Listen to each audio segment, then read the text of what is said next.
Fam, you're hearing this in the new year, but when we're recording this, it's like pre-Christmas, and Jillian came in like a podcast Santa Claus today with gifts for everybody. It was unbelievable. I love it You're so much. nice. The wrapping was terrible. My mom would be... Oh, please. But she wouldn't be mad at You all. But my walked in mom's with bags excellent. of presents and you just started apologizing from the second you got here. I'm sorry. I did. Because the tape was... I got this cool, like, glitter wrapping paper, but the tape didn't work, and I don't know if it was... And I didn't have time, and then I realized I didn't have any bows or anything, so it just feels like when... Oh, Snoopy again. When Snoopy makes the Thanksgiving dinner and he just throws the plates of popcorn and jelly beans all over the table. That's kind of how I felt today. You nailed it. But I hope everyone loves it. Merry everything. Merry everything.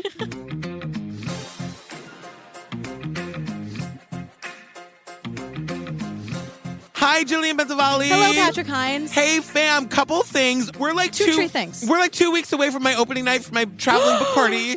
Get out. Opening night is January 21st here in New York City at the Bell House. It's like days away. It's days away. You're going to be there. Of course I'll be there. I wouldn't miss it. The one part dance party, one part book reading, Great. like Q&A, Great. pictures of everybody. You and I are going to dance on the stage. We're going to make everybody dance. Okay, because you just told me on mic and on TikTok that I am just about it with the dancing. You so are. I'm the only person. Pick a dance song. What are we going to dance to? Oh, we'll dance to... Hold on. Okay.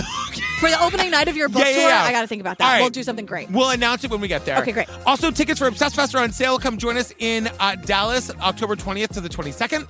Tell them to join the Pates. Yeah, why don't you join the Pates if you want to? It's a party. Everyone's invited. You get ad-free versions of these regular feed episodes. Yep. Then you get the series that have like 4, 5, 6, 7, 8 episodes. Like, everything from Netflix, Hulu, Discovery Plus. We did Woodstock 99. We did Woodstock 99, Puppet Master, Bad Vegan, The Vow, a ton of stuff. Everything's there. Also, like live captures of our live shows. Yes. So our live show from Obsessed Fest with our Broadway dancers. Yep. Class Action Park, which we did in Boston. Yep. Expertly shot and edited. Yeah.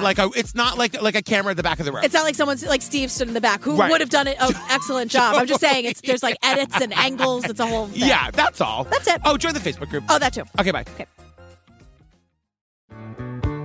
Travel down the road and back again. Girl, who's got a freezer full of Daily Harvest? Oh, me and you.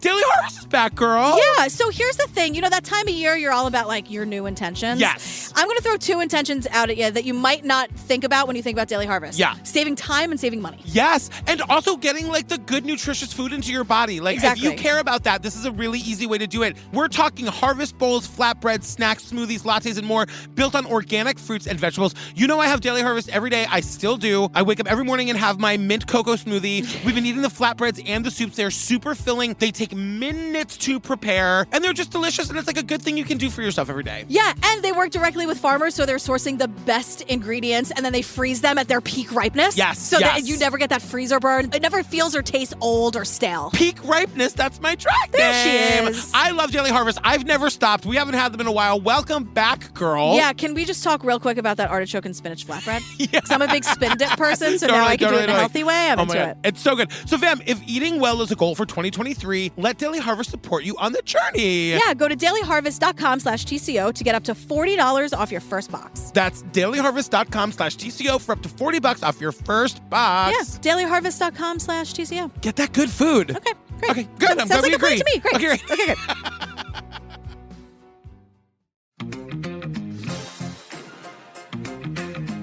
All right, girl, this one was crazy. What are we talking about today? It's like the junk science Olympics. I- Good grief, Charlie Brown. Yeah. But it is the McMartin Preschool trial. It's an episode of a series called The Crimes That Changed Us. Yes. And I just want to say, Yes. what you're going to hear is horrible. It's crimes against minors, kids, Yeah. sexual abuse. None of it happened, None of it however. happened. So this is sort of the genesis of a lot of the satanic panic cases that we've covered Yes. and that you know very famously. But none of this happened, but it's a wild ride. Just Yeah. want to give that little warning at the top. And in my 13 years in working in this field, I've never seen a situation that compares with this one. This is the largest child molestation case ever in the country. It sent shockwaves around the world, and the repercussions are certain to be felt for years to come. When the children started talking about robes and candles, you could see that it had to be satanic. We are continuing to examine evidence, following up on substantial. Wanted by the FBI as a criminal instead of a victim. The shocker, it was stunning. I have seen ambulances. I cannot tell you if there have been any injuries. It's an evil act of terror. Well, here we are. Larry King is here giving us the scoop. Back when Larry King was just a mere baby. The little Muppet baby. Muppet Little Muppet baby. Gary. Gary. What? Gary Ling. Larry. I love it. He was on this. He was an icon that one. of American television. Yeah. He had a couple of films. What? I don't.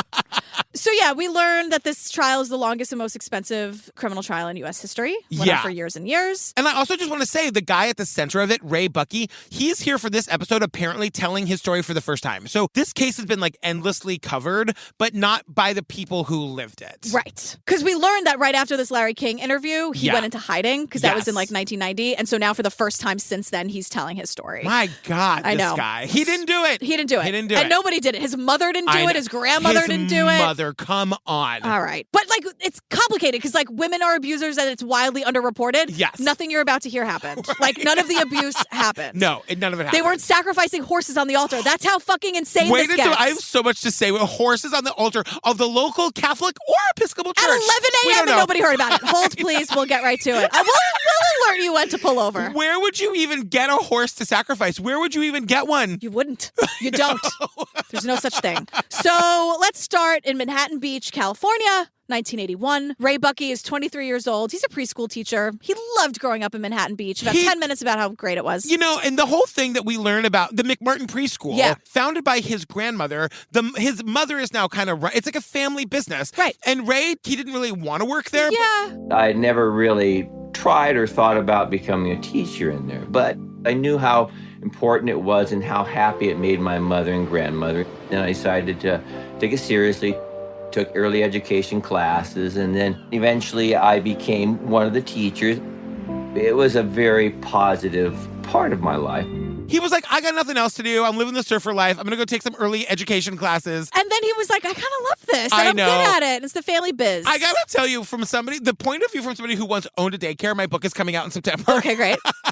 I'll see you on Saturday night, the January 21st at the party. Exactly. It's very unusual to see men working in like a daycare preschool setting. I think that there would be a lot of hoops to jump through. Yeah, and especially like, you know, when I was doing it, it was 2015 or whatever it was. We've come a long way from 1981. Right. Like there are just so many ideas of why men would be working at a preschool, and all of it is dumped on this guy Ray. Right. You know? So we learned though that this time in the late 80s, this was a time of change, and there was a real focus on education. More women were going to school, more women were going to work, and that was all great, right? Yeah. Like we love that. But at the same time, we're learning from a sociologist that this led to parents feeling a lot of guilt and shame about having to put their kids in daycare. Especially moms. Right. Like moms especially. And like that kind of guilt sort of rears its ugly head here. Right. So that like I never should, of course this was going to happen. And I gotta tell you, like, I'm not a mom, but I kind of am. Like, it's better now. But anytime I would drop Daisy off at school or anywhere, I was convinced it would be the last time I would see her. I know. Always.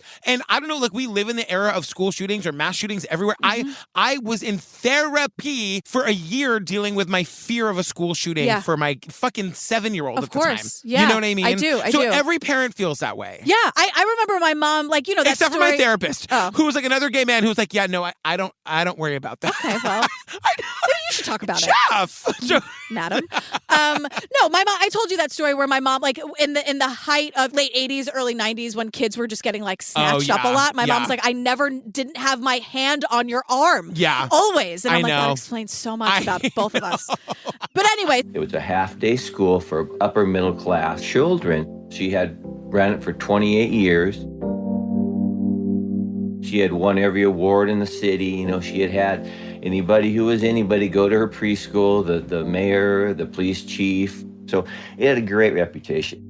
It was for, as we learned, upper middle class children. Yeah, the people who live in Manhattan Beach, California. Yeah, is that like a fancy place? Yeah, very much so. Oh, okay. Wow. I only know that because, no, I wasn't not yelling at you. My friend Alicia is a real estate broker in Manhattan Beach, and I watch every one of her videos. Every time she stages a new house, I can't get enough. It's like watch one of those? Oh, my God. And they're just like, every house is a fire pit and a balcony, and they're all right on the beach. Oh, shit. Okay, one got of those. it. Everything's like a glass, like one whole wall is glass. There's no, you can't find wood to save your life in Manhattan Beach. It's Laura Dern's house from Big Little Lies. Give us the line. I'll not be rich. But that's another town. Fuck, why can't I think of it? Anyway, I know. Irrelevant. The preschool had been open for 28 years. Monterey. Sorry, Monterey is where Big Little Lies was. I knew it was going to come. Sorry. No, it's fine. I apologize. No, the preschool had been open for 28 years. It had won every award. They're just like laying the foundation for like, this was a very reputable It establishment. had an outstanding reputation. Exactly. And they even say like anyone who was anyone went there. Totally. Like, what the hell does that What mean?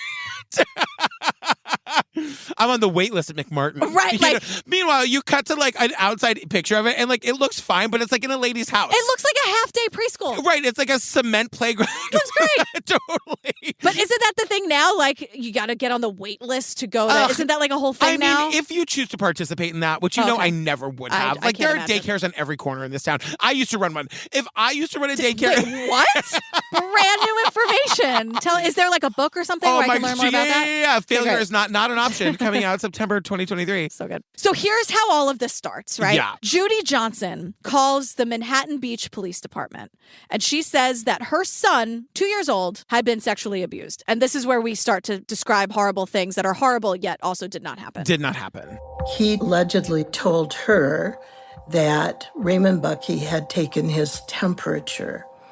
Her son had reddening around the anus, and she assumed that that meant that he had penetrated the little boy, and therefore she called the police. The implication being that he penetrated this little boy with a thermometer or something else. Inappropriate. Yeah. Inappropriately, which is just like, I just want to also point out, because we've already established that this didn't happen, in order for any of this abuse to have happened, 6 other people would have had to have been complicit. And at one point, someone's like, exactly. You know what I mean? Right. You know, like- They only hire and then pedophiles. it gets bigger and bigger and bigger. But like, having worked in a daycare, there's nowhere to hide. There's Yes, nowhere right? to hide. You know what I mean? Yeah. Especially you've got like 8,000 other kids. Like, I'm not saying abuse doesn't happen at daycares. Of course. I'm just saying that the amount of things that would have had to have like lined up for this to have happened anyway. Right. So Ray is saying, all right, I actually never was around the 2-year-olds. Like, that wasn't my class. That wasn't my section. The child was also nonverbal, which Yeah. Ray makes a point to say.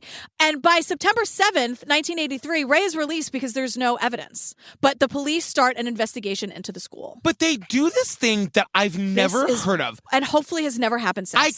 So the police circulate a letter to all of the parents of this McMartin preschool, past and present. So like any kid that's gone to this preschool in the last like 28 10 years. Yeah, they're all getting a letter that says, We are investigating one case of one child having been molested. We'd appreciate any evidence you have that may help corroborate the allegations or disprove them. we'd appreciate any evidence you have corroborating the allegations or disproving them. Let me ask you a question. What? How do you disprove sexual abuse allegations? You cannot Well, do it. Because they're asking the parents, please question your child and then Right. give us any info you may have. Right. This is a terrible idea. Yeah, This is yeah. also not investigating. They're just like farming it out to the parents to do it. No, and not only are they farming it out to the parents, they're alerting every single parent to like the. So I was saying that like all it would take, I mean, like I know this didn't happen and these people went through hell. If I got a letter like this, I would be pitchfork and fucking torches burning the place down in 5 fucking seconds because you assume the police know what they're doing. Because, right. And what they do is it just gets worse and worse. Yeah. Because they include all of Judy's claims, which Yes. are horrible, the Yes. mother who called. She's alleging severe sexual abuse. And it ends with, please keep this investigation strictly confidential. Do Right. not discuss with anyone else. Are you kidding me? Are you kidding? You think the parents aren't going to call each other? They just threw an atomic bomb on a situation and walked away. And that's where they're pointing out the mothers have like the guilt, right? Right. For like returning to work and like living their own fulfilling lives. They have been thinking that this letter was going to Yes. come to their door since the first day they dropped their kid Yeah. off. And even if the allegations were 100% true, this is still not how you handle this situation. No, I mean, like the police are just alerting every single person in the community. And then saying, can you ask your kid and report back? They are whipping these parents into a fucking frenzy. Exactly. Which is an understandable frenzy. I mean, I was come like on. putting myself in the shoes of the parent that got the letter, and oh my god, can you imagine me? No. Me getting that letter? No, I can't. I actually very much can. I can see it. I don't know why I said no. No, like that I'm so just trying to emphatically. say that, like, I mean, I can't imagine.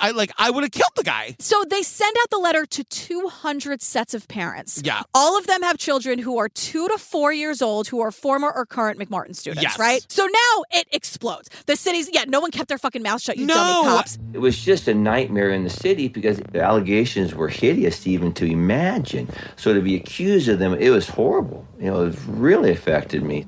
people started dropping out of the preschool. And it was a small community just starting to get really scary with the threats. The city's buzzing about it. The school's getting vandalized. Everyone's getting death threats. I mean, like I can't believe Ray wasn't killed. It said Ray will die on graffiti. And they're like graffiti. drawing spray paint images of him hanging. I know. So everyone pulls their kids out of the school because of course they do. Of course. The cops have started this goddamn frenzy. And now, and even Ray's like, maybe this wasn't the best idea. Right. The McMartin family, who owns and runs the school and has for decades, they file a civil suit against the police department, but I don't blame them. What are you supposed to do? You gotta this is your business. You know what I mean? Like people who run a daycare don't have hundreds of thousands of dollars in the bank. Like this is their livelihood and it's being sucked away. Right. So not only are they pariahs and no one's coming to the school, but they're also getting death threats. Exactly. For what? And they can't show their faces in public. Like they've got to defend their good names. Right. And this is this guy Ray, his mother, his mother's sister, and his grandmother. All named Peggy. Seemingly. Yes. Every member of the family is named Peggy. I was just going to say, well, speaking of people who are named things. Right. My name is Ray, Peggy for short. What a segue. We've been doing this for 6 years? Travel down the road back again. Girl, Helix is back. I am so excited to talk about Helix right now. Oh, do you mean the premium mattress brand? Yes. Well, we're getting one for Steve's parents because we went to stay with them for Christmas and they have a tiny bed in their guest room. So we're getting them a king-size mattress and bed and the whole thing. How nice. I know. So we had them take the Helix sleep quiz. Jack is a little bit warmer. He's a little bit he needs a softer thing. Judy needs a little bit of a firmer thing. She's a hot sleeper like all of us. Yeah. So they were also matched with the Midnight Lux. Oh my God. Oh, the Midnight Lux, my favorite. And I love that because even though they did the sleep quiz, they're still going to be surprised when they sleep on it and they're like, oh, the best sleep of my life. Well, and also it is shipped to their door completely free of charge. Yeah. No going to the mattress store ever again. Yeah. And they offer a 100-night risk-free trial. So then if they're not into it, which is never going to happen, but you don't have to deal with it anymore. Helix handles the whole thing. Exactly. Also, Helix is American made and it comes with a 10 or 15-year warranty depending on the model. I love that someone else out there has the Midnight Lux. I know. Also, and you know this, Helix has been awarded the #1 mattress pick by GQ and Wired magazine. Everyone loves the Helix. Yeah, they're American made and they come with a 10 to 15-year warranty. Who doesn't love that? I'm honest to God. So fam, Helix is offering up to $200 off all mattress orders and 2 free pillows. We got the 2 free pillows for Jack and Judy for our listeners. That's right. Go to helixsleep.com/TCO. With Helix, better sleep starts now. I'm looking at me. I can't wait to go back and sleep with their guest room. I was going to say, I can't wait to hear all about it, even though I've been living it. I just like when everyone else is happy, you know? The DA's office takes the children and their parents to the Children's Institute International, and that's where we meet Key McFarlane. Yeah, and Ray says, if it hadn't been for this woman is the reason this thing becomes the story that it becomes. Right. She's the head therapist there, and she was leading the investigation at the Institute. Here's what her whole thing is. Children aren't going to reveal having been abused. So she was under the impression that she needed to draw children out. And to draw children out, she decided to make a game of it. And she made a game of it by having these anatomically correct dolls and to say to them, you don't have to tell me what happened, just show me what happened. She says, and I quote, parents will underestimate what children will go through and the resources they will use to protect their own family. That is what every parent goes to bed every night worrying about. That no matter what happens, the kid isn't going to tell you, you know? Right. And she says, the kids won't admit to it, so we have to get it out of them. Exactly. And once they say it, it 100% happened. Really? You can pull over now. This might be a good time. And then just stay. You're going to be late. Call whoever. I'll write you a note. You're going to be late. But think about what that means. Yeah. That even if they're not saying it, this absolutely happened. And it's believe victims, absolutely. Sure.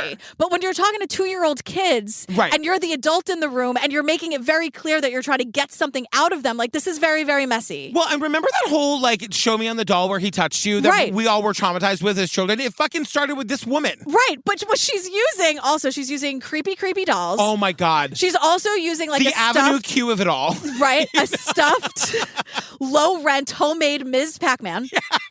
She brings Ms. Pac-Man to the press conference. I know. She's using a low-rent animal from the Muppets. And I'm like, how dare you use Ms. Pac-Man, an animal? I know.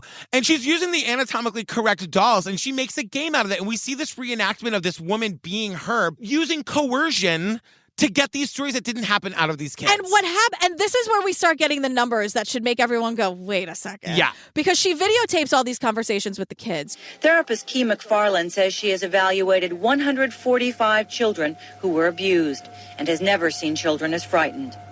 One of the things that a number of children have done is used a puppet to tell what happened to them, then they'll drop the puppet off their hand and I'll say, what happened to Pac-Man? And they'll say, he just died, he was killed. And I'll say, well, why did he die? And they'll say, because he told the secret. She's saying, I've never seen anyone as scared as these 145 kids. And I'm like, Key, whatever.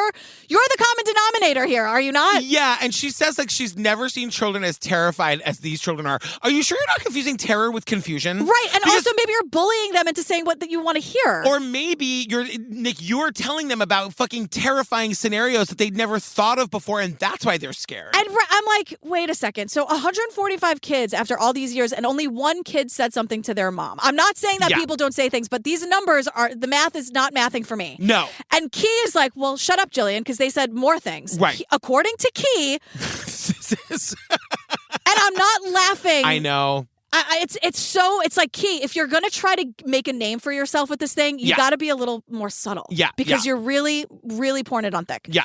They'd all be naked all the time at the daycare. Yeah. Photos were taken to them. Get ready. If you haven't pulled over, I'm going to ask you to take 2 seconds and just actually beep, pull it over. And I asked so nicely before. I know. And I'm just going to say again, we mean emotionally pull over. I don't mean actually pull over. No, I mean you should actually pull over. For this, yeah. This is off the rails. The kids, the children, again, all 145 of them. They had gone to the local Catholic church where these hooded, robed adults would chant while sacrifices were made on the altar. The satanic practices.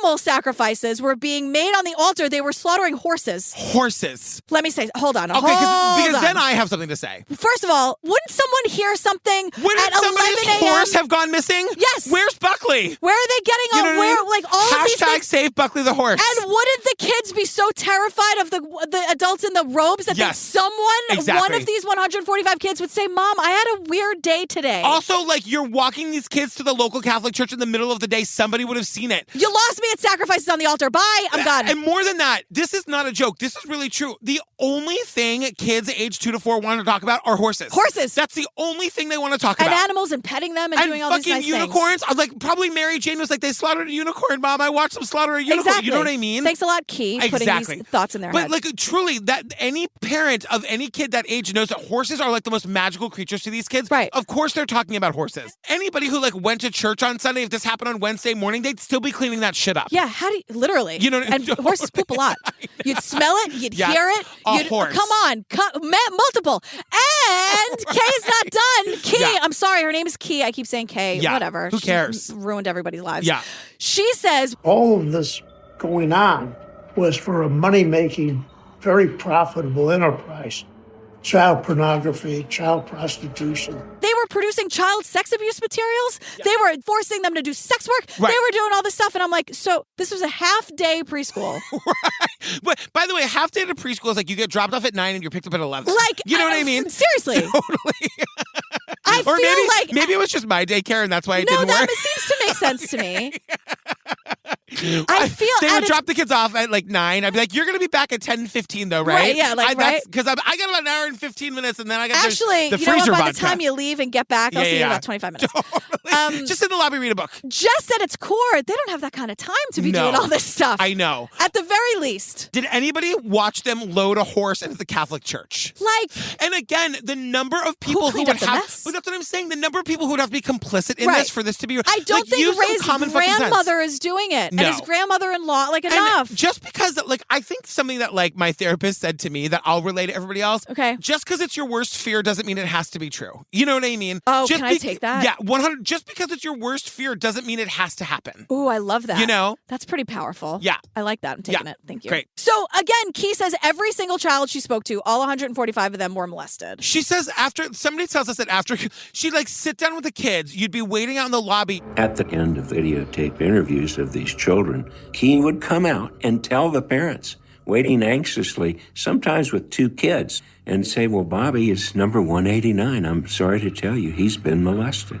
Literally give your kid a number. Sorry, Bobby is number 189. He's definitely been molested. And so now all the parents in the waiting room are like, shit, Oh she's my just God. creating I all know. of this fear and tension. The parents are devastated. They're ready to fight. Of course they are. Yeah. And some parents even say, well, look, at first we weren't sure, but then Dr. Key told us we were wrong. Yeah. So now we live in this horrible world where our kid and hundreds of others were sexually abused by Satanists. And they would, like, she videotaped all these interviews, which we'll get to that later more, but like she would show the moment the kid would like acknowledge the abuse to the parents. And that's it. That's the only right, point. They don't show us that it's been 90 minutes. Right. It's like holding Jesse Miss Kelly in the interrogation room for 13 hours Right. and only recording 40 minutes of it. Because we also learned that one of her tactics was to be like, so Patrick, you said you weren't molested, but Jillian says she was molested, and you're as smart as Jillian, aren't you? Right. So, like, wouldn't you remember? Exactly. I mean, like, literally taunting it out of the children. Right. Like, just planning all these stories. So, again, there's no evidence of any of this. Yeah. And it just keeps getting bigger and bigger. Can I just say one of the parents goes on Larry King? This was back when, like, it didn't happen if it wasn't on I Larry was going King. to say, did you exist if you weren't on Larry Or, King? like, maybe whoever made this documentary bought all the rights to every Larry King episode. Yeah. But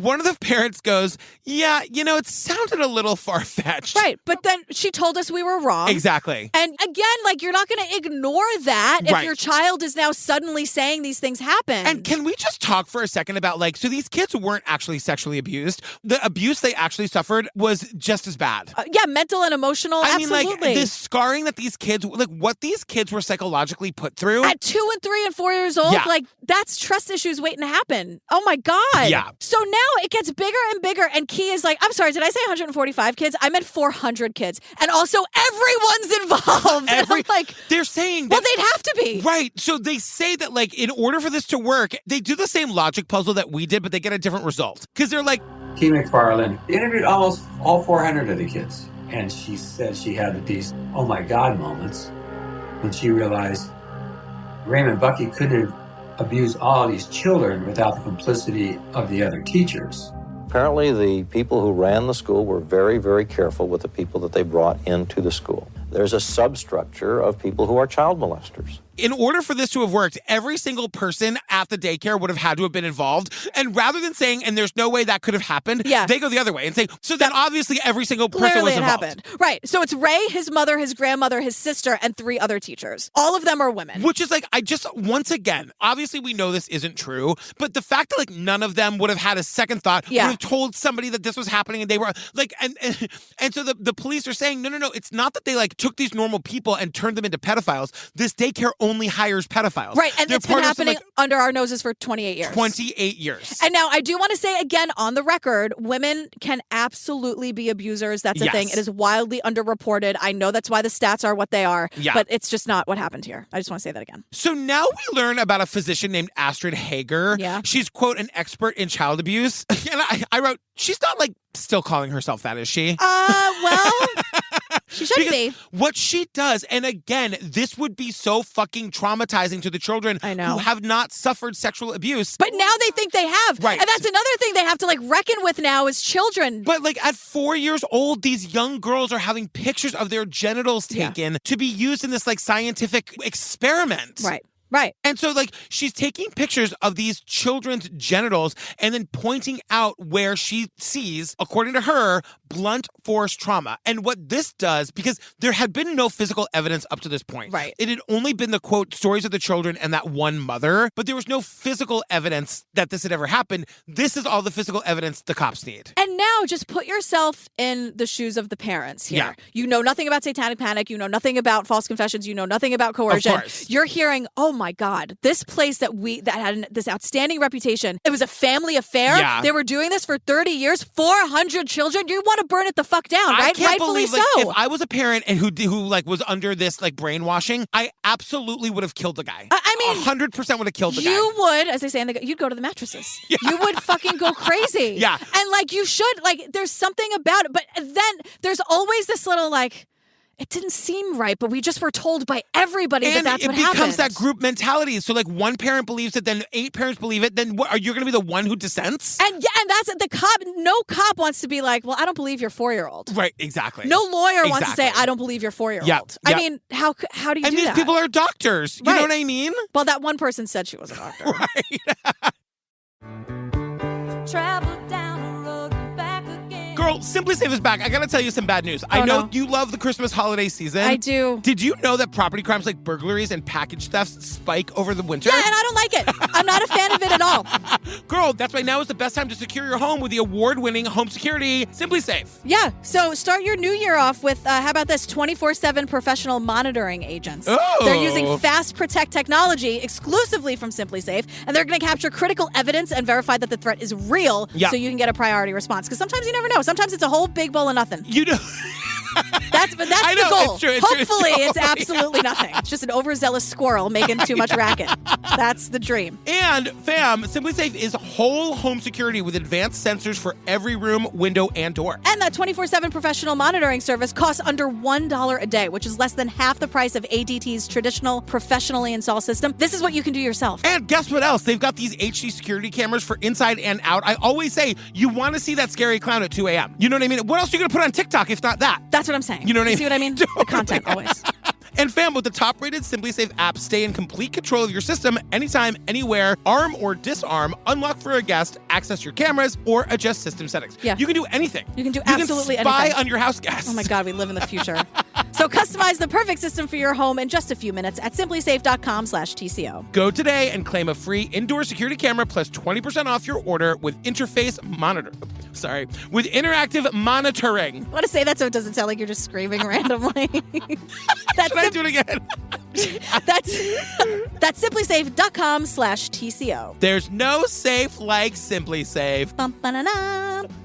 Girl, Liquid IV is back. Look, it's the hydration multiplier everyone's obsessed with. I just went out to fill up my water bottle. Yes. And I was like combing through the cabinets looking for my favorite, the Concord grape flavor. Yeah. Natalie was going on and on about how Liquid IV, they send us product. They haven't sent us cotton candy in like forever. Liquid IV people. I told Natalie that if we were recording a Liquid IV ad today, I would ask you to send us cotton candy. One of you must listen to this. Hi. Say, this is True Crime Obsessed. It's the Obsessed Hours. Please send us cotton candy. All right, tell them about the thing. All right, Liquid IV, first of all, you jumped out of your chair when you realized it was next. We love it so much. So yeah, Liquid IV is the category-winning hydration brand fueling your well-being, and their hydration multiplier is the one product you might be missing in your daily routine, or you're just missing certain flavors that you love. Listen, in just one stick, and that's the kind of like you rip up in the packet, you dump it into your water. Yeah, you get 5 essential vitamins and 2 times faster hydration than water alone. I'm drinking it right now. I'm obsessed. Yeah, and you hate plain water. Yes, so I hate this is very helpful for you. Ugh. That's sorry, everyone.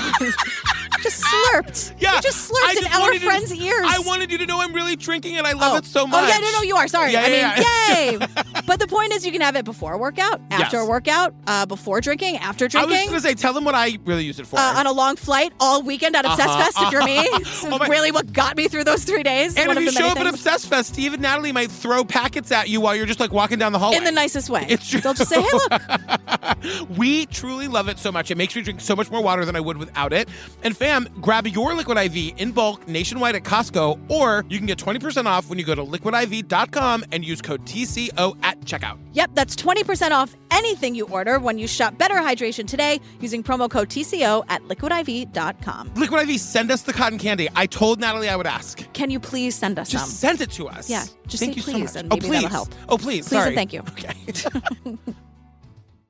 So now we jump to February 1984. It's 6 months after the first accusation of child abuse at the McMartin Preschool. No further arrests have been made at this point. And now it's all over the news. It's the entire country knows about it. Because up until that point, the investigation, they've been trying to keep it under wraps. So like all the parents knew about it, but the world at large didn't know. Right. I just want to point out, so now that it's all over the news, and it's not like 2 to 4-year-olds anymore. Now it's kids ages 2 to 13. Because now it is truly Satanists in the woods. That's what they're saying. Totally. They're Satanists that meet up at the church. They do the slaughter, the animal sacrifices, and then they go into the church and film all the crazy shit. What is wrong with these people that this lives in their brains? Like somebody decided this was going on and they were going to blame somebody for it someday, and this was the opportunity. What is wrong with people what makes you believe that this is real? Because it's easier than thinking the nice neighbor that you see walking down the street did it. It's It's easier to create a monster. But in this the nice place, neighbor also didn't do it. Nobody did it. I was going to say in this instance, it was created out of the clear blue sky. Exactly. We'll get to a little bit why it later. was just like the need for othering. It was like the need to be better than other people. It was the need for somebody but other than you to be the freak. Right. You know what I mean? 100%. So in March of 1984, the DA secures an indictment for the arrest of all 7 teachers based on the testimony of 18 children and that, quote, medical evidence from that Dr. Hager. Can somebody tell me that all the cops and all the, quote, doctors involved in this are all in prison now? The thing is, when you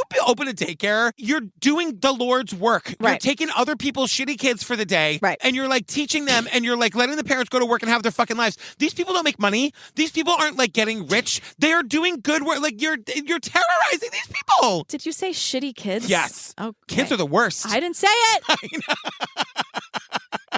Kids are the... And I gotta tell you, parents who drop their kids off at daycare have no regard. Like, in every rule book, in every daycare, it says, please make sure your kid comes into our daycare with a fresh diaper. It never happens. Oh, wow. Every kid needs to be changed the second they're dropped off. Oh, great. There was one day... You could hear the parents like, woohoo!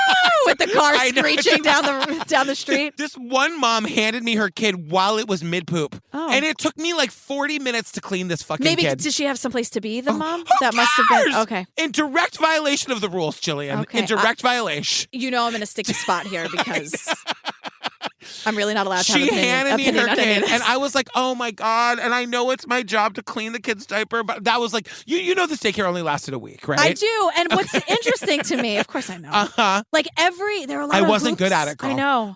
I spent a year. There's a whole chapter about this in my book. I spent an entire year getting ready for And this. that's what I'm saying. Like there was so much work to do. Yeah. And not once were you like, I'm going to have to clean up so much poop. No, and I gotta tell you, like, when you become a parent, it wasn't the poop. It was just the act of, like, you're not supposed to do this, and you're handing me your kid while it's pooping. Oh, you became a stickler a little bit. I did a little bit. That's out the window now. No, I know. That's long gone with the daycare. Oh, God. So the DA is alleging that over 100 kids were abused at the school over 10 years. Now the numbers are going up and down. First it was 145, then 400, now 100. We're talking about such acts as rape, sodomy, oral copulation, and fondling. To obtain their silence, these people told the children that their parents would be harmed. And in order to back up that threat, small animals were actually slaughtered in the children's presence in order to frighten them into submission.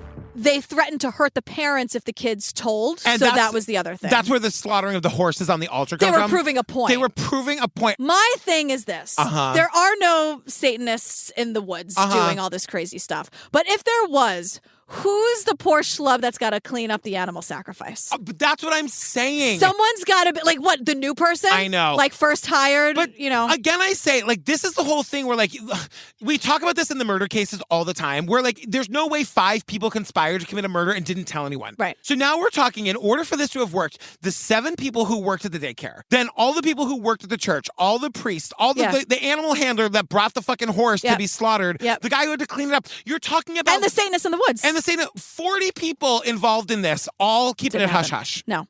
But guess what? Fucking Geraldo Rivera's here with a 2-hour special about devil worship. At the time, I know. This is terrifying. I know.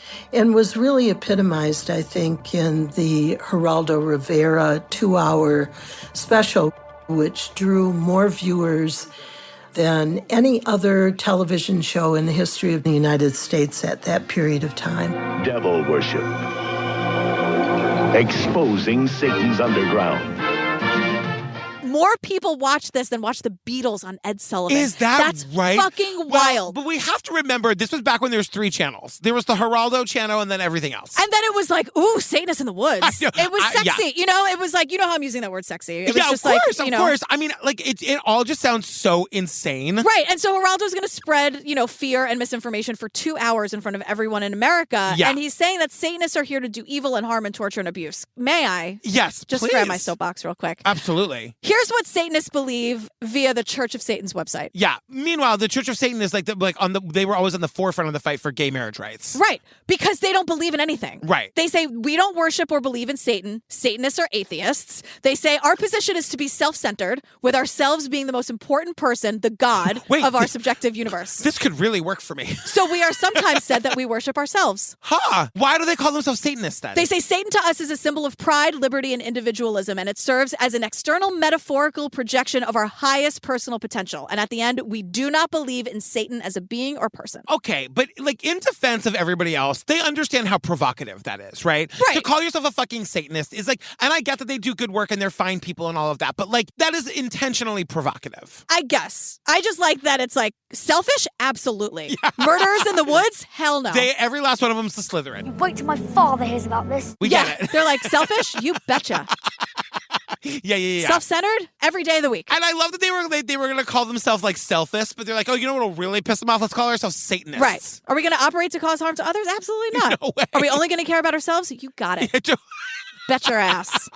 But I mean, it is very provocative. That's all. Intentionally provocative. And this whole thing's a mess because now everyone's on Geraldo and all the parents are saying this is satanic and all this nonsense. Yeah. Meanwhile, Ray's in prison. Yeah. So Ray's in prison and he's saying, I was threatened from day one. I was in there every day by inmates and by the officers who were supposedly protecting me. Also by the guards. Of course. I mean, this guy, like, the fact that he wasn't murdered in prison. I honestly can't believe it. You know what I mean? So we meet Danny Davis, who's Ray's lawyer. Yeah. And he's like, Ray's innocent. And also, he wasn't even there for 85% of these, quote, stories. He doesn't even know all of these Because kids. the longer they say this went on, like, Ray only worked there for, like, a year or whatever. But you know what I mean? But it's been going on for 10 fucking years. Right. And Danny's like, Danny the lawyer, says Yeah. we absolutely have to go to trial. Yes. We have to. So the lawyer works out this arrangement that's kind of amazing. Yeah. Ray and his lawyer can watch all of the tapes with these confessions that woman Key was talking to all those kids. Every last second of the confessions, not just the ones that she was playing for the parents. Right. And so Ray says, kind of like with a chuckle, like, I would sit there and laugh because I don't even know those kids. And like, here's what starts to happen. And I don't like this, but like the actual abuse these kids suffered starts to sort of get pushed to the side. Like they weren't abused or molested or sexually assaulted, but like they were abused by this doctor and by the system. Like these kids were forced to like fake these horrible things that didn't happen. Right. And of course, it's super important to get Ray out of prison, but these kids really, I hope some like, right. I hope and someone they is paying think it happened to exactly. them. And so the situation became the abuse. Yes. The situation they're living in became the abuse, 100%. right? So it's very clear when watching these videos, according to the lawyer. Key McFarland had a mindset, the idea that if a child says no, that means you're in denial because they're afraid or whatever. So there's no such thing as a no answer. So if you say no, it means yes. You're just afraid to say yes. So we're going through the tapes, and most of the kids are saying that Ray wasn't there. The kid, like, we're getting this information from the first 5 minutes of these videos before Dr. Key can like get her hands on them. Yeah. She's playing fast and loose with these kids. Right. She like no was just a yes she hadn't met yet. Right. That's like.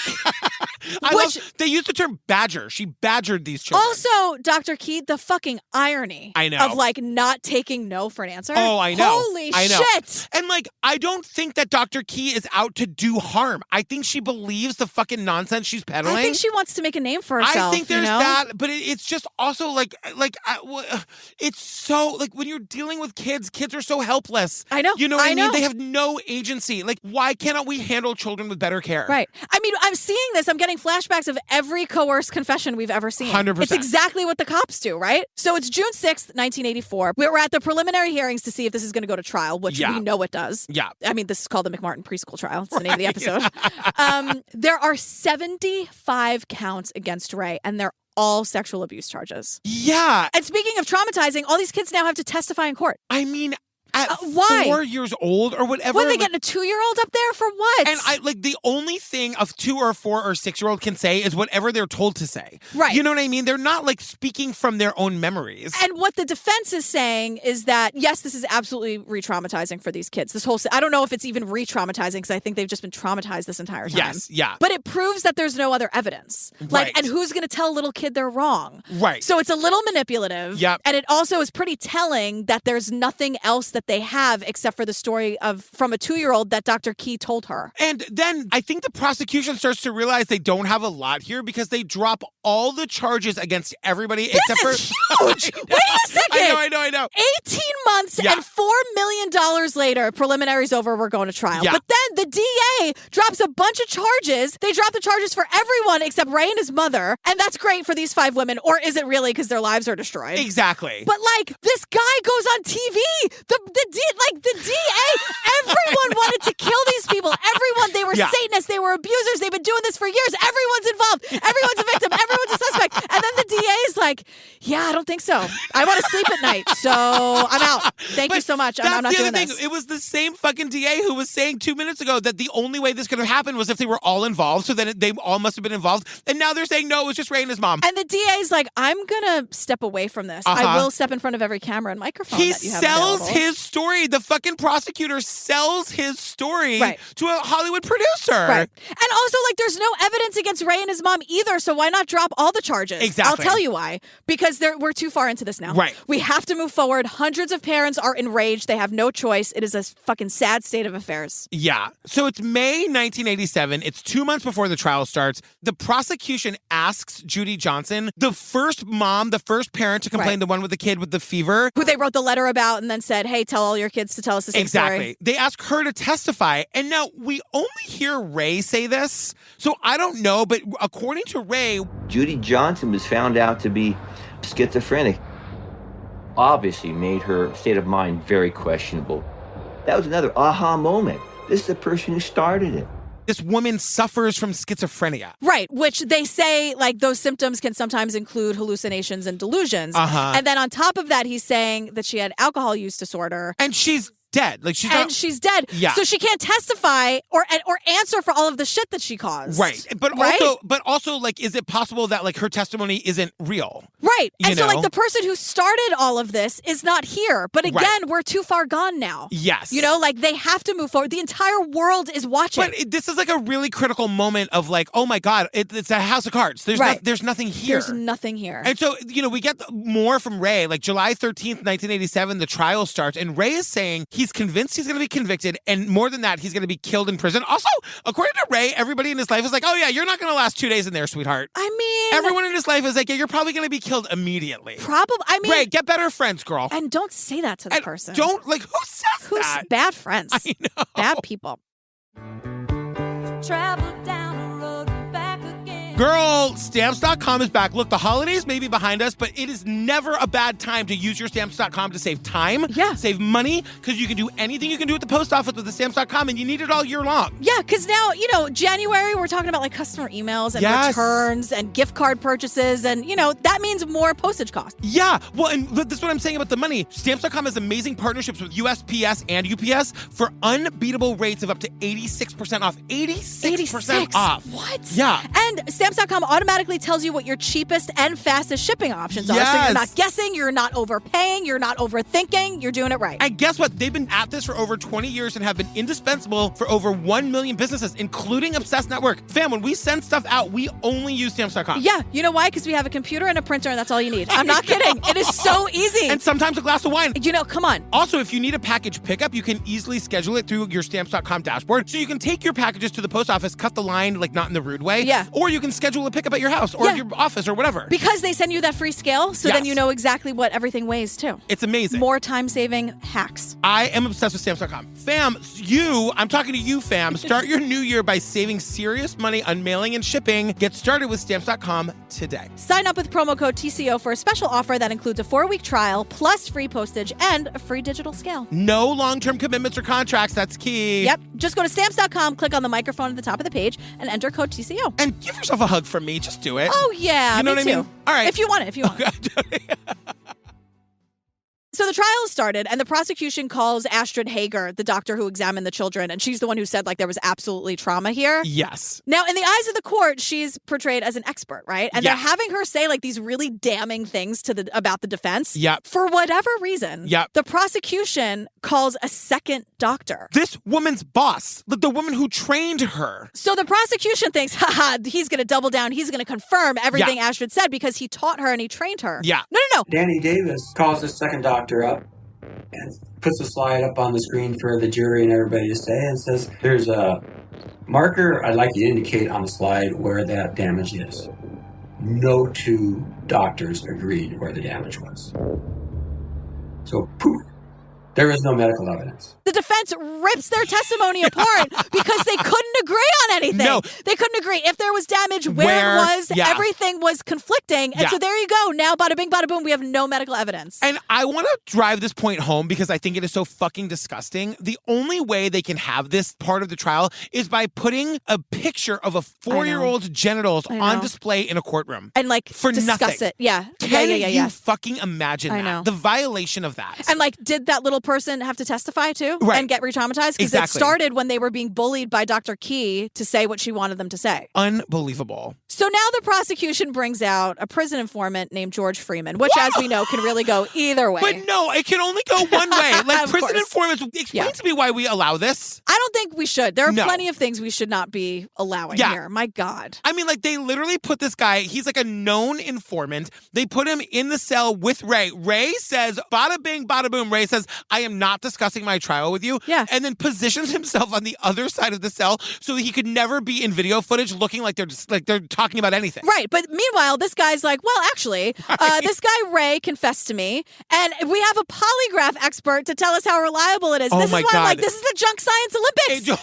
And also, I did a little bit of Googling. Do you know how easy it is to become an expert on a lot of these things? How? Here's a small example of advanced classes and certifications that can be obtained with only 1 week of training or less. Stop it. Child abuse and sex exploitation investigations, forensic clothing examination, child death investigations, sexual assault investigations, interview and interrogations, fingerprints, arson, drug recognition, 6 days, and you get you're an expert? Wow. Isn't that wild? That is wild. I was like, what do you need to be an expert? I know. I Googled, I got the info, here we go. Give me a break. How I spent a weekend taking musical theater classes. You're an expert now. A musical theater expert. According to some people, you might be an expert. That's kind of how I became a podcast expert. Right? That's about as much training as I got. A week or less for child sexual assault. You get paid for your testimony. I mean, that's why both sides of a case can both have an expert that totally disagree with each other. And when when that happens, it's just what are we doing here? Maddening. What are we doing here? And so the snitch says that the school has been abusing kids and, quote, making movies since Ray was 14 years old. Also, not true. We hear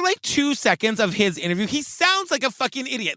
He sounds completely unreliable. He sounds like he rehearsed it, was fed it. It all sounds so slimy and fake. It's not working for me. No. So Ray and his family take the stand now. Yeah. And they deny everything. In fact, Mrs. McMartin, you knew that Raymond Bucky had a problem with touching children's genitals, didn't you? No, I didn't.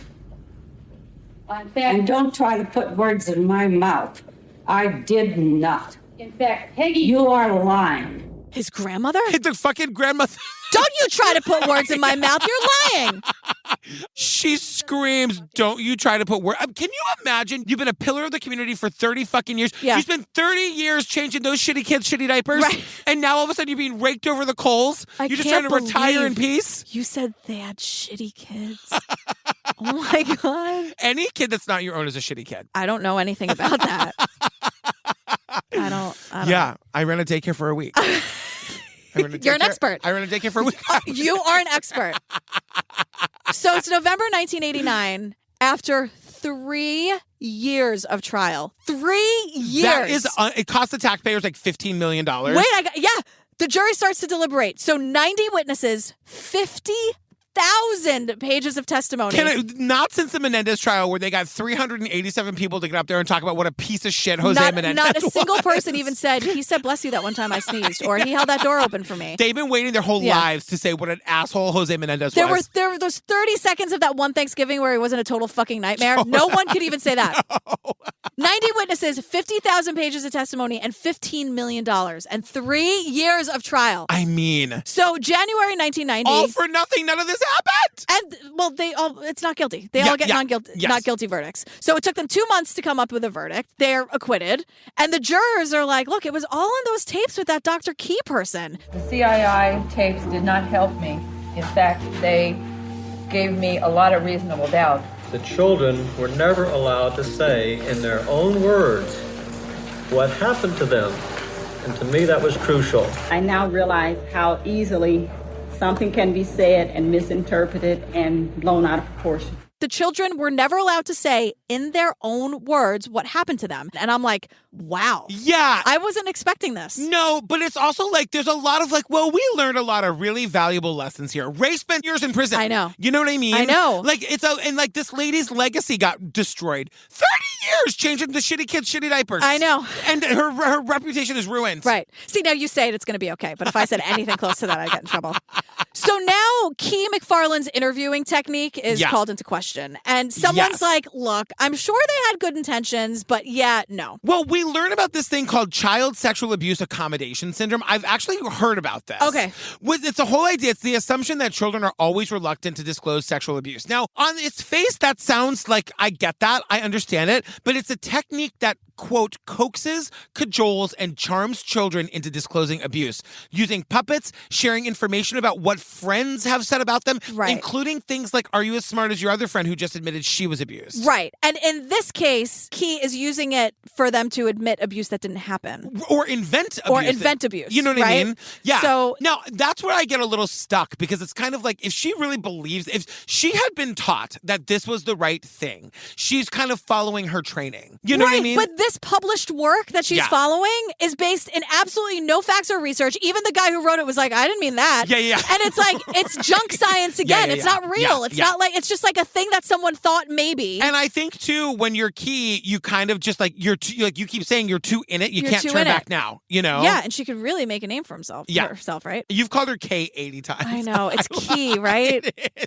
I've never met a Key. It's like. Is that short for something, Key? No. But one good thing, maybe, if we're trying to find something good. So I think one positive to come out of the McMartin case is a new field of study was born on how we should interview children, with the main scientific finding that came out of all of this is let the child do the talking. Do not pressure the child. Let the kid do the talking and don't pressure them. And Key is on the news saying, I did nothing wrong. She takes no ownership at all. Of at course, they never do. But again, that is a really valuable lesson that we learned. But at what cost? Right. All the trauma that these kids are going to go through. Probably a lot of these kids they went through. They still believe to this day they were abused. Because now it's the ultimate gaslighting, right? Yeah. Because now they're questioning their own memory and what happened and what they were told happened and what really. And they were 2 to 4 years old. Like they don't know anything. Hopefully, is that around the age where maybe because it was so big and it lasted for so long, but is that maybe the age where some of them, if they didn't have to testify, maybe they don't even remember that it happened? Could that possibly be? Sure. Everything nice I ever did for Daisy before she was 8.5, she doesn't remember. Oh, great. Perfect. I'm screwed. Someone says there were 200 other satanic investigations that took place during that time, in the 90s across the country. And someone says many people were convicted, but their convictions were overturned. Yeah, the West Memphis 3 would like a word. Yeah, exactly. That was, they literally said it as it was a small price to pay. Right, many people were convicted, but their convictions, not some of them were. Well, and your point being that their conviction hasn't been overturned. Right. Technically, they're all still guilty. We'd like a word, Arkansas. Yeah. Get it together. Yeah. And Ray is tried again in 1990, and then that doesn't go anywhere. There's a mistrial that's declared. No one wins. Yeah. No one wins at all. The kids were traumatized, the parents, the accused, this ruined lives. I tried to look Ray up today. There's not a lot of info on where he is or what he's up to. Yeah, I'm sure he would want to not be around. Sure. Yeah. Yeah. And again, in case it's not clear, it's never the Satanists in the woods. No. Satanists don't even care. They only care about themselves. Right, God bless them. Or not. No. They don't. Sorry. Whatever. Totally. Whatever. Themselves bless them. Yes. Yeah. And because they worship themselves. Totally. See? There we go. Satanist bless you. Bless you. You bless you. You bless you. There okay, we go. Great. We did it. Well, did we? Okay, great. Oh, girl, we did it. What's it called? It's called the McMartin Preschool Trial. It's from a series called The Crimes That Changed Us. We'll do a couple more of these. Oh, my God. That's great. It was really, really well done. Good. Fam, come see us at Obsessed Fest, October 20th to the 22nd. Come see me on my book tour, opening night, New York City. It's opening night. If you've never been to an opening night, come to mine. Where is it again? The Bell House. Oh, in Brooklyn. And we're going to dance. I'm going to read a chapt. Okay. We're going to take pics. Amazing. And we're going to drink. It's going to be so fucking fun. I'm really, really going to try to figure out the best song for us to dance to. Okay, I'm counting counting on you. I'm counting on you. Oh, we can't do it together? Okay, I'll figure it out. I'll figure it out. Join us on the Patreon. Over 250 full ad-free bonus apps. Yep. Everything from Netflix, Hulu, Amazon Prime. Ooh, yeah. Discovery Plus. Yeah, all of them. All the stuff you wanted us to cover. What are we in the middle of right now? So we just did Woodstock 99. Yeah. We're doing I Just Killed My Dad. Oh, man. Oh, we're doing Pepsi Where's My Jet. That's coming up eventually. Oh, is that multiple eps? Yeah. Oh, I can't wait. We're doing Killer Sally. Yeah, There's like a lot of things coming up, but also things we've done, like The Vow and Heaven's Gate, that Gacy thing on Peacock, Puppet Master, Bad Vegan. I mean, all like the, serial, Making a Murderer, all that stuff. All that stuff. It's all there. Yeah. What are we doing next, girl? Oh, God. Rifkin on Rifkin, Private Confessions of a Serial Killer. Oh, here we go. New York in the 70s, everybody. Yes. We're going back to New York in the 70s, 80s, whatever. All right, well, stay tuned for the trailer for that. Our fun, hilarious, probably crazy outtakes from this one. Yeah. And we love you. We love you. All right, bye. Bye. I heard Joel Rifkin's name on the radio. Joel Rifkin has told police he's a serial killer. That was my college friend. He looked so harmless, I had to have answers. I just created a nice little secret life for myself. I covered up for years. There were plenty of kids in the hall who were scary, but Joel was not. I was trying to figure out how the Joel that I knew became a deadly killer. He's riding around all night looking for girls. And then he's butchering the bodies next door. I had it done. There was no more thought than stomping on a bug or a cockroach. He felt no guilt, no remorse, no pain. He was a monster.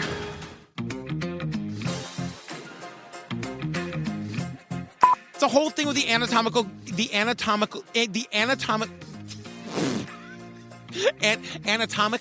Got it. Is that right? Anatomically It doesn't correct. sound right to my ears anymore. Just go with it. 'Cause Okay, it's great. working. Okay, great. Anatomically correct. You got this. What the hell was that? What was that? Some alert. I don't think that Aaron I could think we hear. just got invaded by aliens. Aaron, did you hear that? Oh my God. It was like the current affair thing. That scared me to my Oh my God.